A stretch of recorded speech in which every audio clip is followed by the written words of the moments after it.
Have you ever stopped to think about how much time you spend scrolling on your phone? Whether it's a quick check on Instagram or getting lost in TikTok videos, the fact is that scrolling has become a daily habit for many of us. But why is it so hard to stop once we start? In today's video, we'll dive into the fascinating world of neuroscience to understand what happens in our brains when we're in this relentless search for new content. We'll uncover the mysteries behind this difficulty to simply put down the phone and do something else. So if you also want to know why it's so hard to stop scrolling the feed, stay with me. We'll explore how our brain reacts to these constant stimuli and what we can do to have more control over this behavior. Ready to unravel this enigma?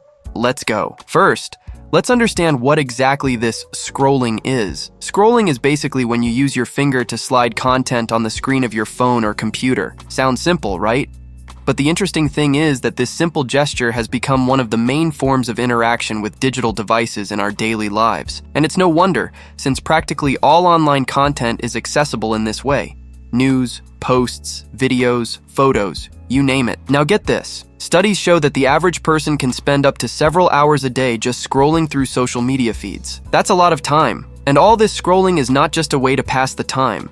In fact, it may be affecting our brains in ways we don't always realize. But what makes scrolling these feeds so attractive? And why do we often start doing it without even thinking? To answer these questions, we need to take a look at our brains and understand a little bit about the neuroscience behind this behavior. That's what we're going to explore now. So, let's dive into our brains. The human brain is a super complex machine, full of areas that control everything we do, from solving math problems to deciding what to eat for lunch. But when it comes to scrolling, two parts are especially important: the prefrontal cortex and the reward system. The prefrontal cortex helps in decision-making and impulse control, meaning it tries to tell us to stop when we've seen enough videos, but it doesn't always win this battle. Now, our brain's reward system comes into play, which is super influenced by something called dopamine. Dopamine is a neurotransmitter, a chemical substance that transmits messages between neurons. It's released when we do things our brain considers good or pleasurable, like eating chocolate or receiving a compliment. And guess what? Scrolling also releases dopamine. That's why even though we know we should stop,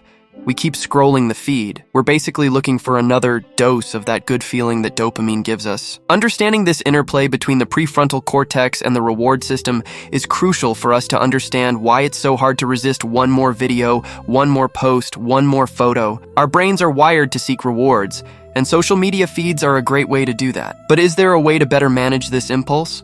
Let's find out. We've already seen how dopamine makes us want to keep scrolling nonstop.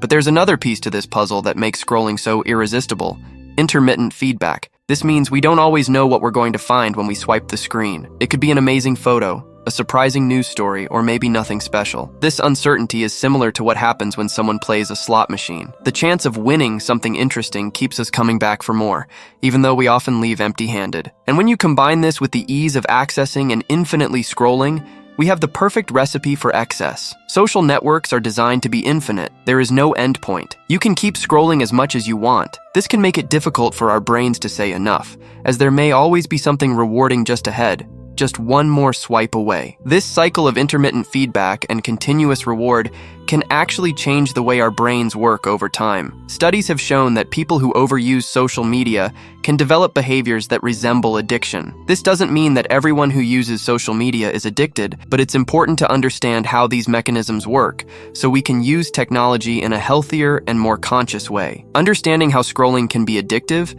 it's time to look at the impacts this can have on our lives, not only digitally, but also socially and emotionally. The overuse of social media and the constant search for new things can come at a price. For example, there are studies that show a link between excessive time on social media and feelings of anxiety and depression. It seems that the more connected we are sometimes, the more isolated we feel. Furthermore, this need to always be online and up to date can affect us in other areas of life, such as work or studies. The ability to concentrate can be seriously compromised, as our brains are always waiting for the next notification, the next like, the next message. It's like we're constantly on alert, which can be incredibly tiring. And the social aspect? Well, while social media is great for keeping in touch with friends and family, it can also change the way we interact. Face-to-face encounters are irreplaceable, and the quality of our relationships can be affected when most of the communication happens through a screen. That's why it's crucial to balance the time we spend online with the time dedicated to real and meaningful interactions. Now that we understand the effects that excessive scrolling can have on us,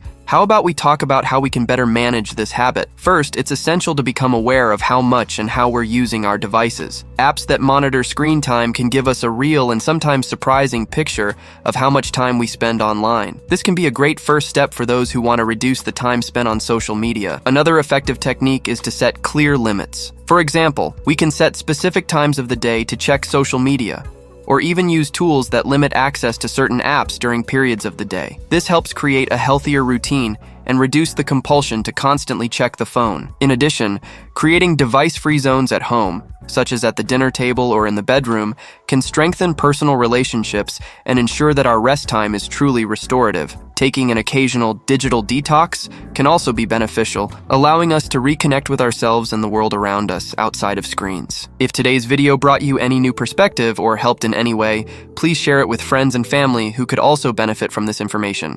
And of course, don't forget to leave your like if you enjoyed the video and subscribe to the channel if you haven't already. This really helps bring more visibility to our content and allows us to continue producing videos that make a difference in your digital routine. Stay tuned for our next videos. We're always bringing new topics and tips to help you navigate the digital world better. Comment below what you'd like to see in future videos. Your opinion is very important to us and helps guide our future content. See you next time, and thanks for watching.